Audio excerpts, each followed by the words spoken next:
You're listening to the CyberWire Network, powered by N2K.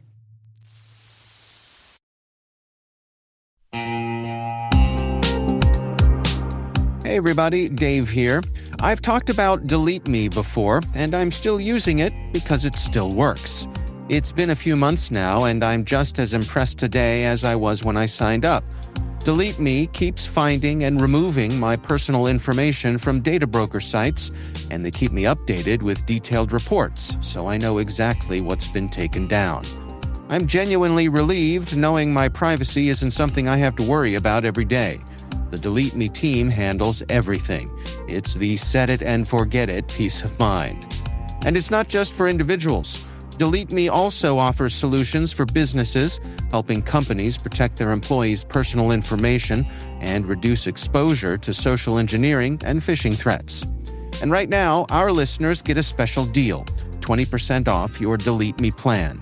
Just go to joindeleteme.com/N2K and use promo code N2K at checkout. That's joindeleteme.com/N2K, code N2K.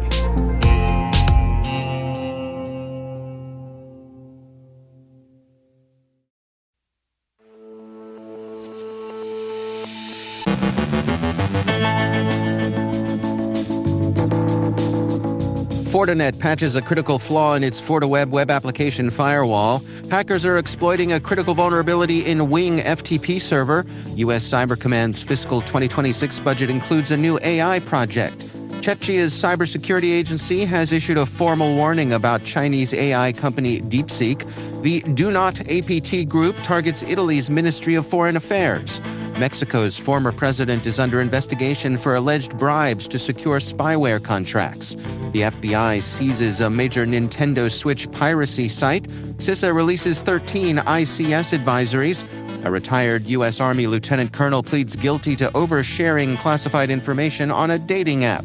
Our guest is Catherine Wanis, VP of Product at Fingerprint, discussing how bots are being used to facilitate music royalty fraud. And a federal judge is not impressed with a crypto thief's lack of restitution.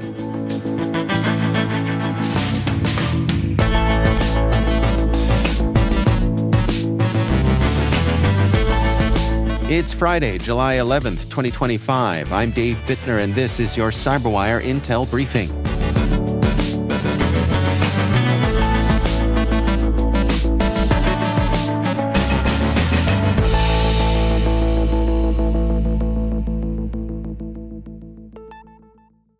Happy Friday, and thanks for joining us. It's great as always to have you here with us.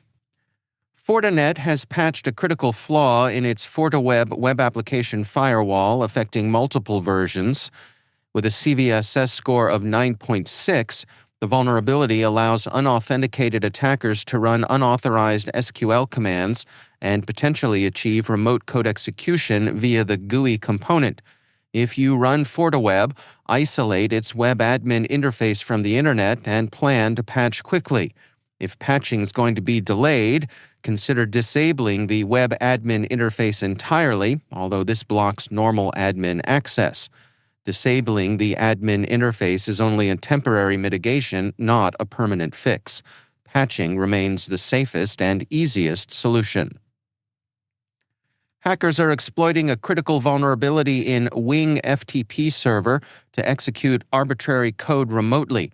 The flaw stems from mishandling null bytes, allowing attackers to inject Lua code into user session files and gain root or system privileges. While authentication is required, the exploit works with anonymous FTP accounts if enabled. Wing FTP patched this in a version released on May 14th. However, after technical details and a proof-of-concept exploit were published on June 30th, attacks began immediately. Huntress reports exploitation attempts including fetching files, system fingerprinting, and deploying remote access tools. About 8,100 Wing FTP servers are internet accessible, with over 5,000 exposing web interfaces, increasing their risk of compromise. U.S. Cyber Command's fiscal 2026 budget includes $5 million to launch a new AI project, under its $1.3 billion R&D plan, Defense Scoop reports. This initiative follows a 2023 congressional mandate requiring Cybercom and other defense agencies to create a 5-year roadmap for rapidly adopting AI in cyber operations. The project, called Artificial Intelligence for Cyberspace Operations, focuses on developing core data standards to curate and tag data for AI and machine learning integration. Housed within the Cyber National Mission Force, it will pilot AI technologies using agile 90-day cycles for rapid testing and validation. Efforts include improving threat detection, automating data analysis, and enhancing decision-making. The budget also outlines 5 AI application categories: vulnerabilities and exploits, network security and monitoring, modeling and predictive analytics, persona and identity, and infrastructure and transport. This reflects Cybercom's broader push to operationalize AI for evolving cyber threats efficiently and effectively. Czechya's cybersecurity agency has issued a formal warning about Chinese AI company DeepSeek, calling it a national security threat and banning its software from government devices. DeepSeek, known for its low-cost large language model released in January, has faced bans in several countries over privacy concerns. The Czech agency NuKib found DeepSeek's app collects and stores user data in ways accessible to Chinese authority under laws like China's National Intelligence Law. It also warned the company's founder has ties to dual-use military technologies. DeepSeek stores user data on servers in China and Russia, raising further security risks. This follows similar warnings from countries including Australia, India, and the Netherlands. U.S. lawmakers are also considering banning its use in government. DeepSeek has not commented on the ban. The Do Not APT group, believed linked to India, has targeted Italy's Ministry of Foreign Affairs in a recent cyber espionage campaign, Trellix reports. Known for South Asian espionage, Do Not APT is expanding to European diplomatic targets. Attackers sent spear-phishing emails impersonating European defense officials discussing an Italian defense attaché visit to Bangladesh. The emails contained malicious Google Drive links leading to a RAR archive deploying malware. This infection chain used notflog.exe and a scheduled task called perform task maintain for persistent access. The payload was linked to Loptic-Mod malware, used exclusively by Do Not APT since 2018. The operation aimed to exfiltrate sensitive diplomatic data while evading detection. Trellix warns this sophisticated attack underscores the group's growing interest in European intelligence and highlights the need for enhanced cyber defenses. Mexico's Attorney General has launched an investigation into claims that former President Enrique Peña Nieto took up to $25 million in bribes from Israeli businessmen to secure spyware contracts, including the Pegasus spyware from NSO Group. The allegations stem from an Israeli business publication, The Marker, citing arbitration documents between businessman Yuri Ansbacher and Avishai Naria. These documents reportedly describe bribes paid to Peña Nieto in exchange for lucrative government security contracts. Peña Nieto denied the claims, calling them baseless. During his presidency, Pegasus spyware was used to target journalists, scientists, and activists in Mexico. The investigation seeks international legal assistance to access documents from Israeli courts. NSO Group did not comment on the allegations. Peña Nieto has faced previous corruption probes, but has never been charged. The FBI has seized NSW2U, a major Nintendo Switch piracy site, as part of a law enforcement operation with Dutch financial crime agency FIOD. NSW2U hosted Switch game ROMs for use on hacked consoles and emulators.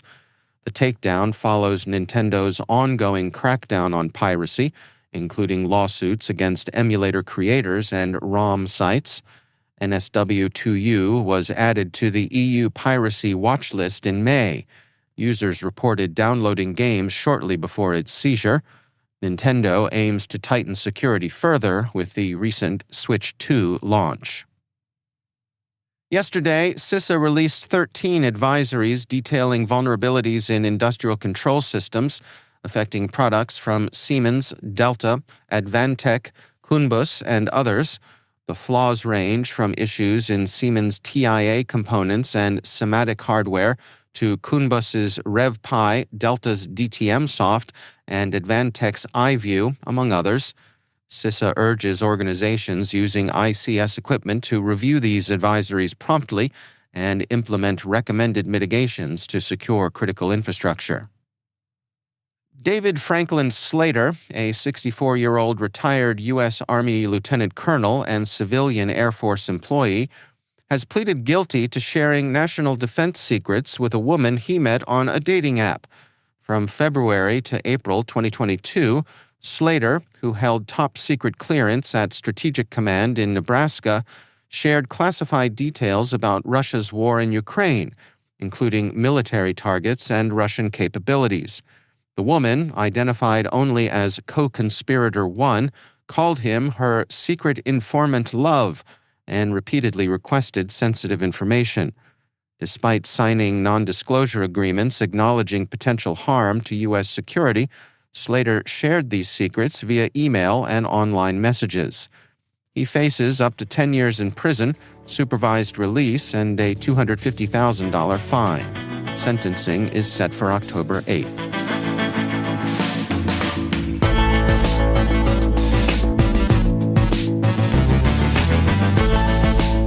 Coming up after the break, my conversation with Catherine Wanis, VP of Product at Fingerprint. We're discussing how bots are being used to facilitate music royalty fraud. And a federal judge was not impressed with a crypto thief's lack of restitution. Stick around.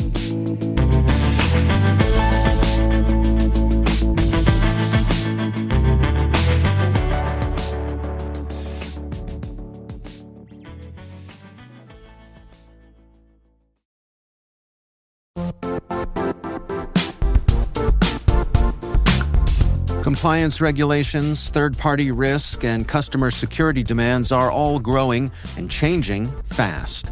Is your manual GRC program actually slowing you down? If you're thinking there has to be something more efficient than spreadsheets, screenshots, and all those manual processes, you're right. GRC can be so much easier, and it can strengthen your security posture while actually driving revenue for your business. You know, one of the things I really like about Vanta is how it takes the heavy lifting out of your GRC program. Their trust management platform automates those key areas: compliance, internal and third-party risk, and even customer trust, so you're not buried under spreadsheets and endless manual tasks.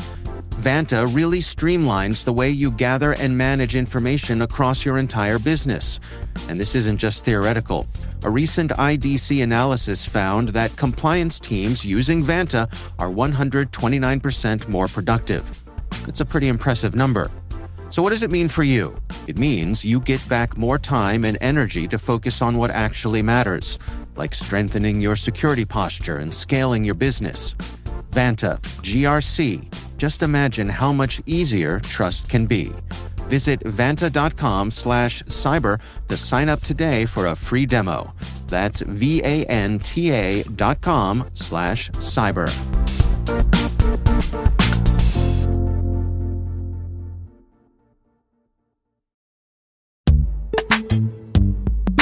CISOs and CIOs know machine identities now outnumber humans by more than 80-1.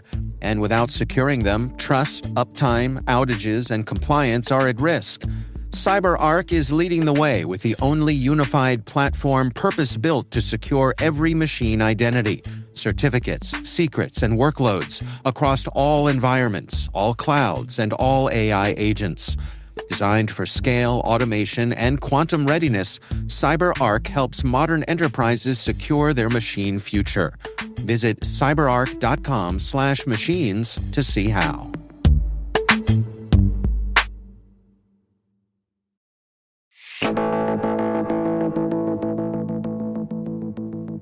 Catherine Wanis is VP of Product at Fingerprint.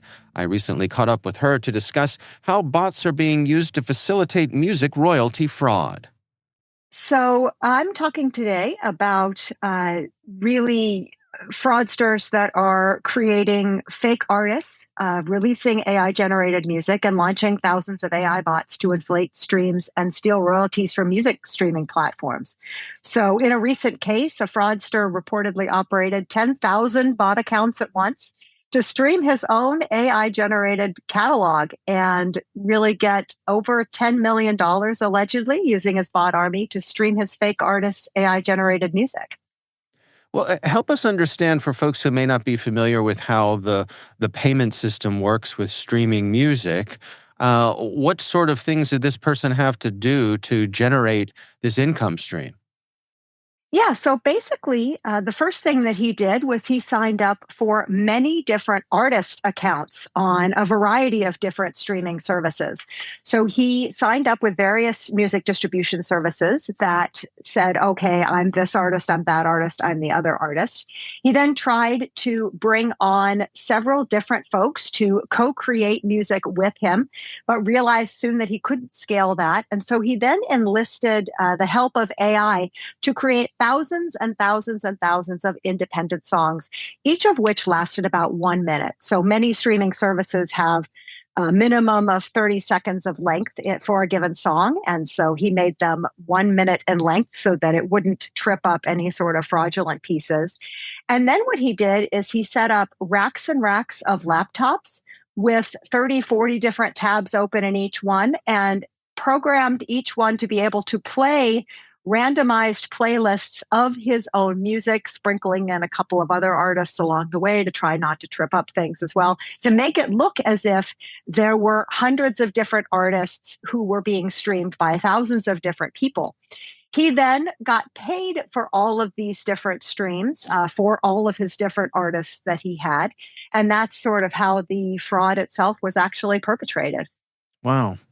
Now, it seems to me like I suppose that the case could be made that the generation of AI-generated music isn't the problem here.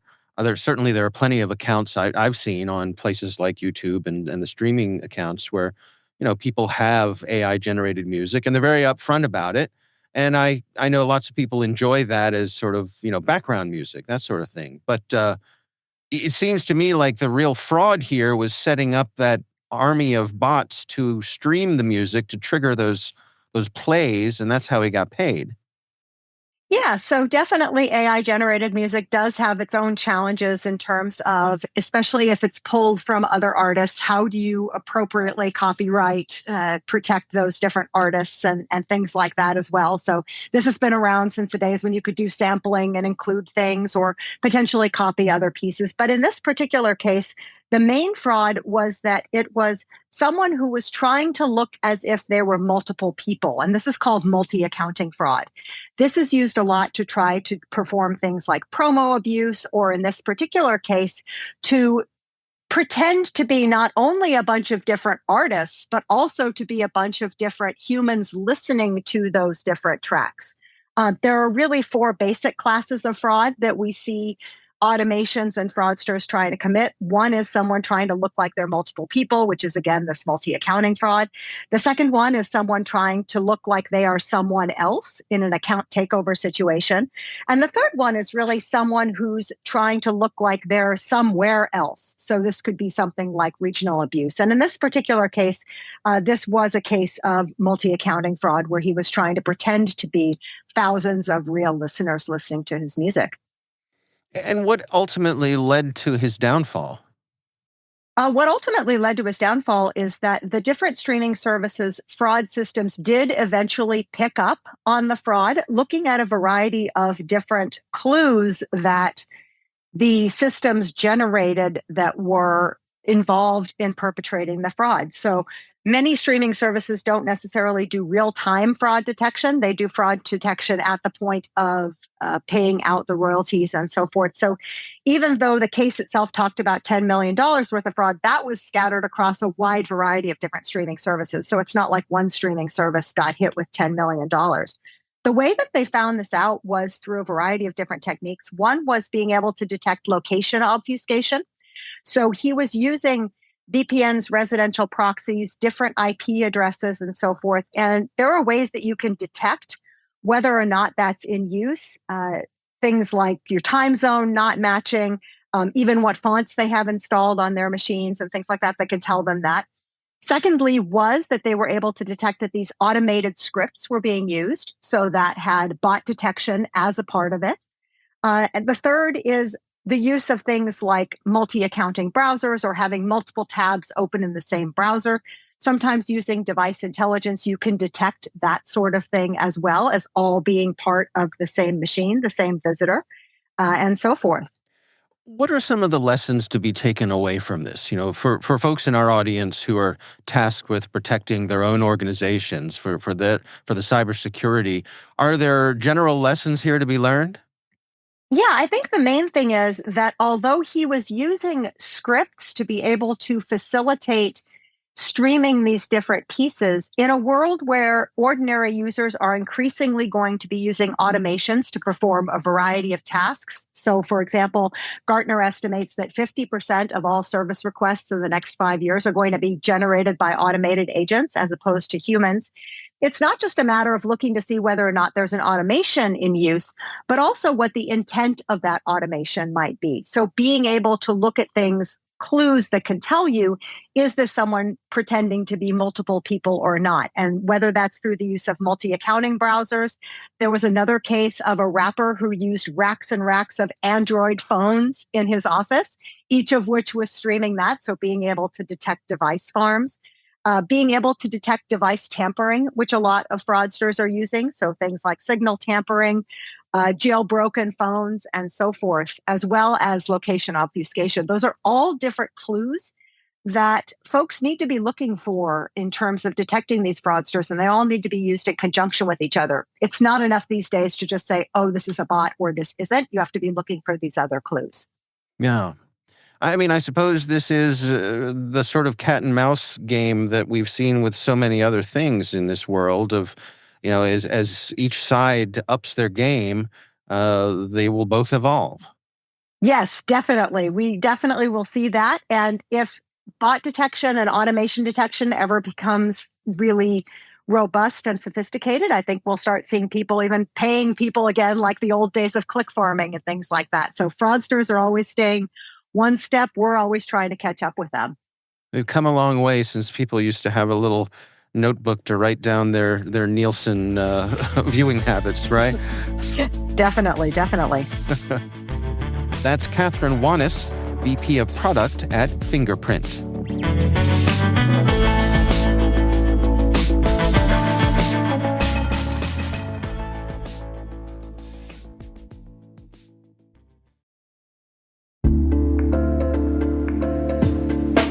And now, a word from our sponsor, ThreatLocker, the powerful zero-trust enterprise solution that stops ransomware in its tracks.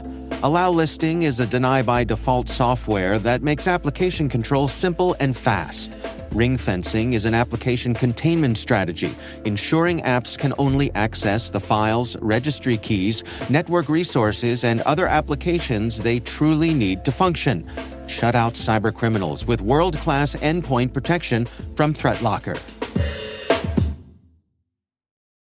Introducing the new Volvo XC90 with 7-seat versatility, Google built-in, and advanced safety features for all your precious cargo. The new Volvo XC90, designed for life. Visit volvocars.com/US to learn more.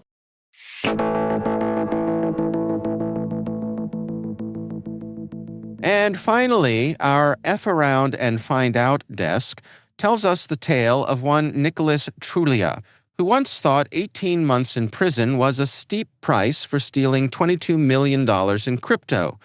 Turns out, not paying back your victim can make life much steeper. A U.S. judge just bumped his sentence to 12 years after Trullia willfully failed to return nearly $20.4 million. Trullia, part of a crew dubbed Evil Computer Geniuses, helped hijack blockchain mogul Michael Turpin's SIM card to drain his crypto. Court records revealed Trullia had $53 million in assets, from Bitcoin to fine art. His lawyer insisted he surrendered everything accessible. Apparently, he just couldn't access enough to avoid learning that while crypto can be volatile, so can sentencing when you keep the loot.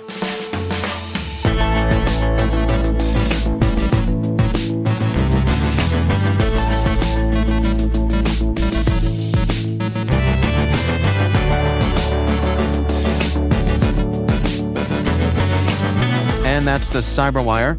For links to all of today's stories, check out our daily briefing at thecyberwire.com. We'd love to hear from you. We're conducting our annual audience survey to learn more about our listeners. We're collecting your insights through the end of August. There is a link in the show notes. Please do check it out. Be sure to check out this weekend's Research Saturday and my conversation with Selena Larson from Proofpoint. We're discussing their research Amatera Stealer, rebranded ACR Stealer with improved evasion and sophistication. That's Research Saturday. Do check it out. N2K's senior producer is Alice Carruth. Our CyberWire producer is Liz Stokes. We're mixed by Trey Hester with original music by Elliot Peltzman. Our executive producer is Jennifer Iben. Peter Kilpie is our publisher, and I'm Dave Bittner. Thanks for listening. We'll see you back here next week.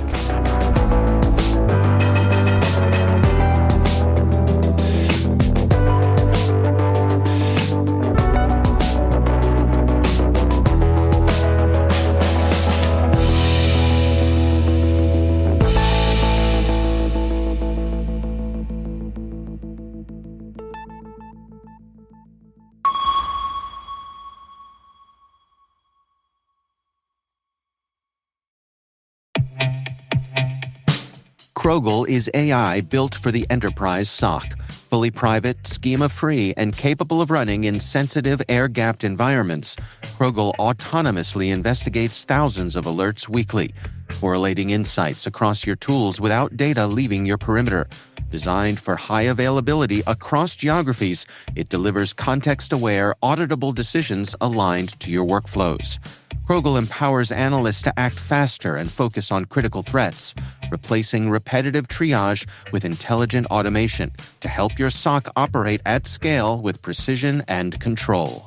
Learn more at Krogel.com. That's Krogl.com.